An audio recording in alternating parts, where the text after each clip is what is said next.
You think you're a model hotel guest? Think again. Hotel receptionists have a mental list of guest behaviors that absolutely drive them up the wall. From check-in nightmares to lobby meltdowns, they've witnessed it all from behind that desk. Today, we're exposing the top 14 things they secretly hate that guests keep doing, even the ones who think they're being helpful. And trust me, wait until you hear number 7.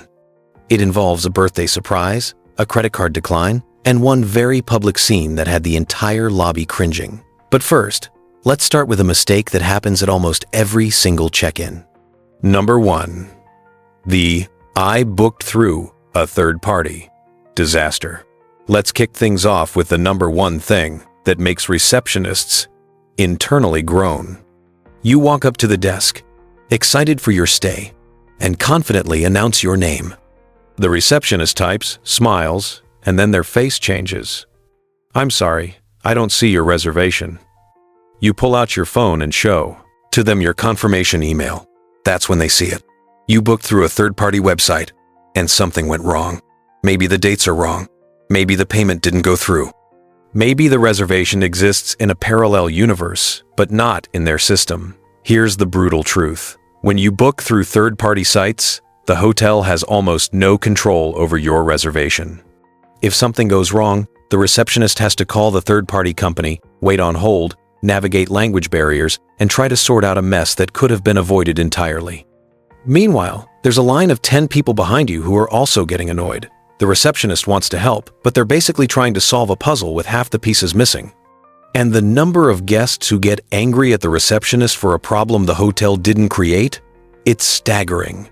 Number 2. Arriving hours before check-in. Time check-in is at 3 p.m. It's posted on the website, it's in your confirmation email. But you show up at 10 a.m. with all your luggage, ready to settle in. The receptionist looks at their computer screen, showing that housekeeping is still frantically cleaning rooms from the guests who checked out that morning. Your room? Currently occupied by cleaning staff, half-stripped beds, and industrial-strength vacuum cleaners. But here's where it gets tricky. Some guests hear, "Your room isn't ready," and decide to ask again every 20 minutes. They hover near the desk. They make pointed comments about how tired they are. Hotels set check-in times for a reason. Housekeepers need time to properly clean and sanitize rooms. The previous guest checked out at 11 a.m., and your room is one of 200 rooms that need to be turned over. Your receptionist can't magically summon a clean room into existence. The guests who understand this and simply ask to store their luggage until check-in time, those are the guests receptionists remember fondly and go out of their way to help. Number 3. The negotiation nightmare. Time to talk about the guests who think a hotel front desk is a bazaar where everything is up for negotiation. So, what's your best rate? Come on, I know you can do better than that. What if I mention you on Instagram? I have 300 followers. Receptionists don't control the pricing. There's a sophisticated revenue management system that sets rates based on demand, seasonality, and local events. The person behind the desk can't just knock off 40% because you asked nicely. But the worst part? The guests who try to negotiate after they've already booked. They check in, see the rate they agreed to pay online, and suddenly decide it's too expensive. And then there are the guests who ask for upgrades but refuse to pay for them. "I see you have suites available. Why can't I just have one of those?" The guests who understand this and maybe politely ask, "Are there any complimentary upgrades available?" without demanding. Those are the guests who sometimes actually get the upgrade. Number 4. Not having ID or credit card ready. You get to the front desk after waiting in line. The receptionist greets you warmly and asks for your ID and credit card. Standard procedure at every hotel on planet Earth. And then you start the archaeological dig. You start patting every pocket. You open your bag and begin excavating through layers of souvenirs, snacks, and charging cables. You find 3 expired library cards, a grocery store loyalty card, and what might be a driver's license from 2003. Meanwhile, the receptionist is standing there with their hand out, frozen in a smile that's slowly dying inside. The people behind you in line are checking their watches. Hotels require ID and a credit card for every check-in. It's not a surprise pop quiz. You knew you were checking into a hotel today. Yet somehow, your most essential documents are buried deeper than Atlantis in your bag. Number 5. The Phantom Room Service Order. A guest calls down to the front desk at midnight, furious. I ordered room service an hour ago and it never came. The receptionist checks the system. There's no record of any order. They check with the kitchen. Nothing. Then the truth emerges. The guest didn't order from the hotel's room service. They ordered from a third-party delivery app to be delivered to their hotel room. The driver couldn't find the room, couldn't get through security, or left it at the wrong location entirely. And somehow, this became the hotel's fault. The receptionist has to keep a straight face, explain what happened, and somehow make it right, even though the hotel had absolutely nothing to do with this situation. Number 6. Treating the lobby like your living room. Some guests check into a hotel and immediately forget that public spaces are public. The lobby becomes their personal hangout spot. They spread out across 3 sofas with their shoes off. They're clipping their nails. They're having loud, speakerphone conversations about their medical conditions. One guest set up an entire mobile office in the lobby, complete with papers spread across 2 coffee tables, charging cables running everywhere, and their lunch leftovers creating an aroma that discouraged anyone else from sitting nearby. Another guest changed their baby's diaper on the lobby couch, not near a restroom. Right there in the main lobby where people are trying to enjoy their morning coffee. The hotel lobby is designed to be welcoming and comfortable, but it's not your living room. There's a room upstairs with your name on it. Number 7. The birthday surprise, credit card decline. All right, this is the story we teased at the beginning. A man walks into the hotel, all smiles. He's checking in for a romantic weekend to celebrate his girlfriend's birthday. He's booked the best suite, ordered champagne and roses, the whole 9 yards. The receptionist runs his credit card. It declines. They try again. Declined. The man's face goes pale. He tries another card. Also declined. He's now frantically calling his bank while a line forms behind him. But here's where it gets truly spectacular. His girlfriend, who was supposed to be surprised, is now standing in the lobby watching this entire financial crisis unfold in real time. The romance is dying faster than a phone battery at 1%. The receptionist is trying to be discreet, speaking in hushed tones, but it's hard to hide the fact that none of his cards are working. Other guests are pretending not to watch while absolutely watching.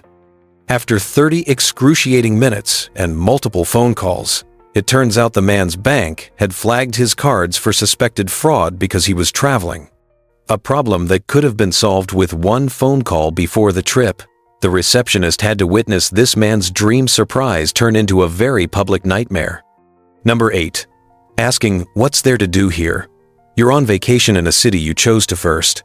You walk up to the front desk and ask the question that makes receptionists want to scream into a pillow.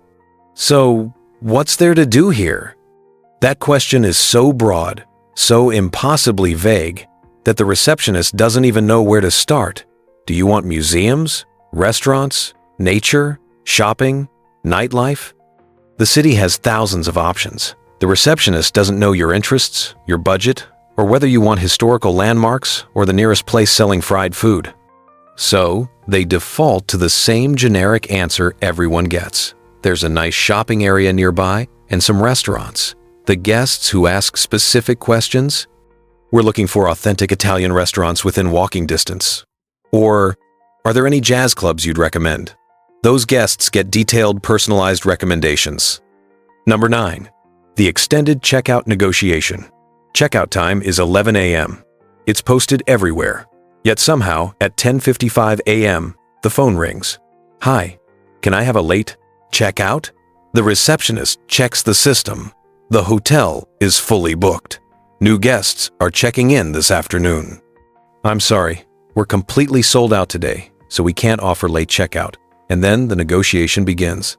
What about just 1 hour? Just 30 minutes? Sir, there's another person who paid for your room starting this afternoon. Housekeeping needs time to clean it. The hotel can't magically create more hours in the day. If you need a late checkout, ask about it when you check in or call the day before.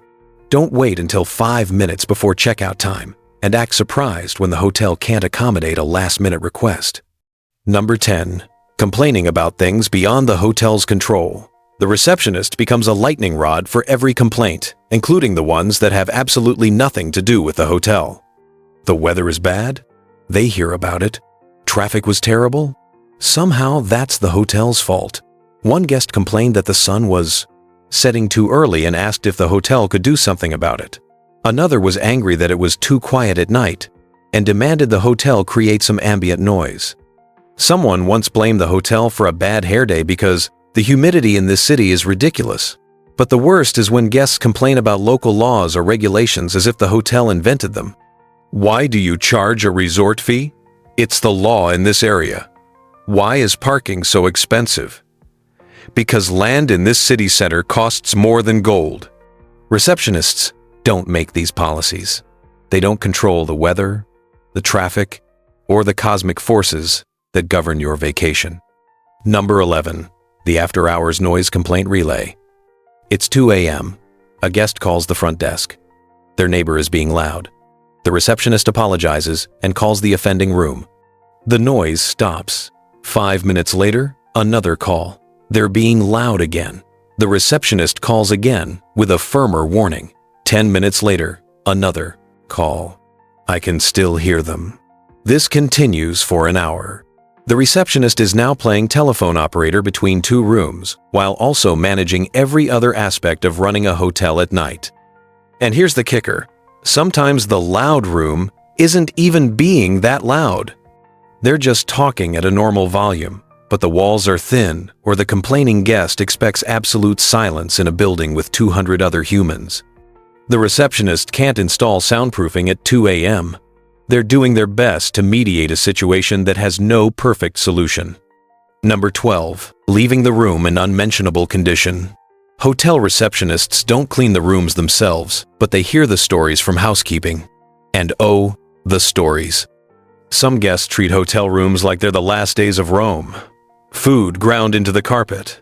Mysterious stains that require a hazmat suit to investigate.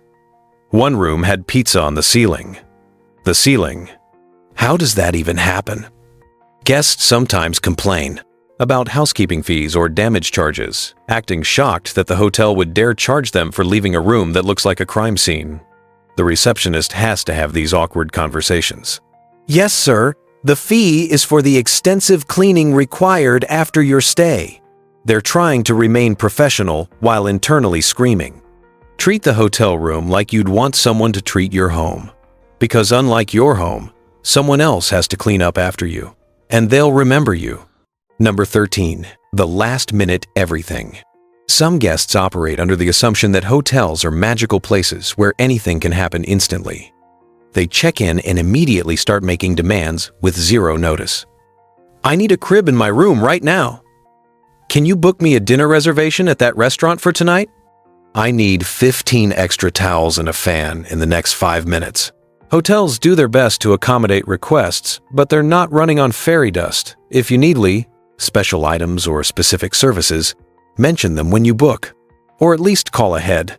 The guests who provide advance notice get much better service because the hotel actually has time to prepare. The guests who demand everything last minute, those guests are on every receptionist's mental list. Number 14. Forgetting basic human decency. But of all the things receptionists secretly hate, this last one isn't about logistics or policies. It's about basic humanity. Receptionists are not robots. They're human beings doing a job that requires them to smile through entitled behavior. They get yelled at for things beyond their control. They work holidays while you're on vacation, yet some guests treat them like they're invisible. They snap their fingers to get attention. They talk on their phone through the entire check-in process. They don't say please or thank you. One receptionist shared a story about a guest who stayed for a week with constant special requests and problems. The receptionist went above and beyond every single day. At checkout, the guest didn't say a single word. No thank you, no acknowledgement. Just complained one last time and walked away. Meanwhile, the guests who are kind and patient, those are the guests who get upgrades when they're available. Those are the guests whose problems get solved first. Those are the guests who get recommended the actually good restaurants, not just the tourist traps. Basic kindness costs nothing, but it's worth everything. The person behind that desk has the power to make your stay amazing or just adequate. They remember how you treat them. If this video helped you, smash that like button and subscribe for more Travel Insider secrets. Got your own hotel horror story? Drop it in the comments below.